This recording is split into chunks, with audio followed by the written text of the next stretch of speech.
ছাতনা বিধানসভা কেন্দ্রের নির্বাচনী প্রচারে একেবারে ভিন্ন ছবি। তৃণমূল নেত্রী তথা মুখ্যমন্ত্রী মমতা ব্যানার্জির বহুল আলোচিত চপ শিল্পকে হাতিয়ার করলেন বিজেপি প্রার্থী সত্যনারায়ণ মুখোপাধ্যায়। রবিবার সকালে প্রচারের ফাঁকে ছাতনা বাজারে রাস্তার ধারে একটি দোকানে নিজেই কড়াই ধরলেন তিনি।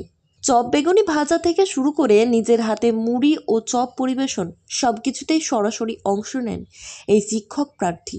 এরপর দলীয় কর্মী সমর্থকদের সঙ্গে একসাথে প্রাতরাশও সারেন তিনি।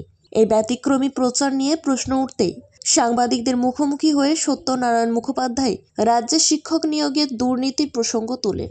পাশাপাশি চপ শিল্প নিয়ে মুখ্যমন্ত্রীর পুরনো মন্তব্যকেও কটাক্ষ করেন তিনি।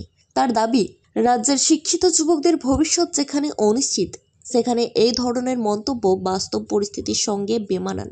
ভোটের মুখে ছাতনায় এমন অভিনব প্রচার যে রাজনৈতিক মহলে নতুন করে চর্চার জন্ম দিয়েছে তা বলাই বাহুল্য। দেখুন, আমাদের মাননীয় মুখ্যমন্ত্রী পশ্চিমবাংলার শিক্ষিত যুবকরা যখন পরীক্ষা দিয়ে তারা চাকরি জয়েন করেছিল শিক্ষক, আর 7-8 বছর করার পর দুর্নীতির দায়ে তাদের শিক্ষকতা চলে যায়। আর এই শিক্ষকতা চলে যাওয়ার পর মুখ্যমন্ত্রী সেই সব চলে যাওয়া শিক্ষকদের বার্তা দিলেন যে পশ্চিমবাংলায় আপনারা চপ শিল্প করুন।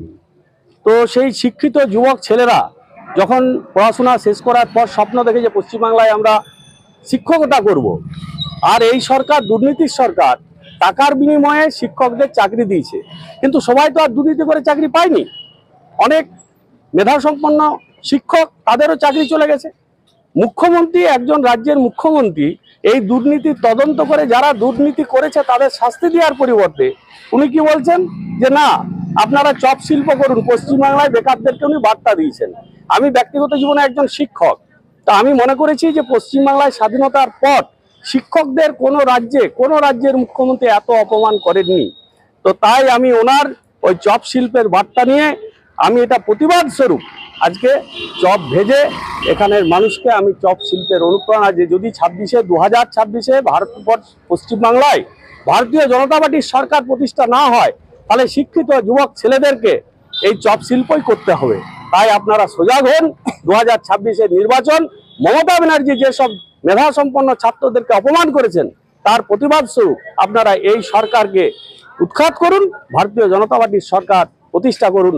শিক্ষিত বেকার যুবক তারা চাকরি পাবে, শিল্প হবে এবং মহিলারাও এখানে তাদের নারী সুরক্ষার থেকে নিশ্চিত হবে। ব্যুরো রিপোর্ট, জেলার বার্তা নিউজ।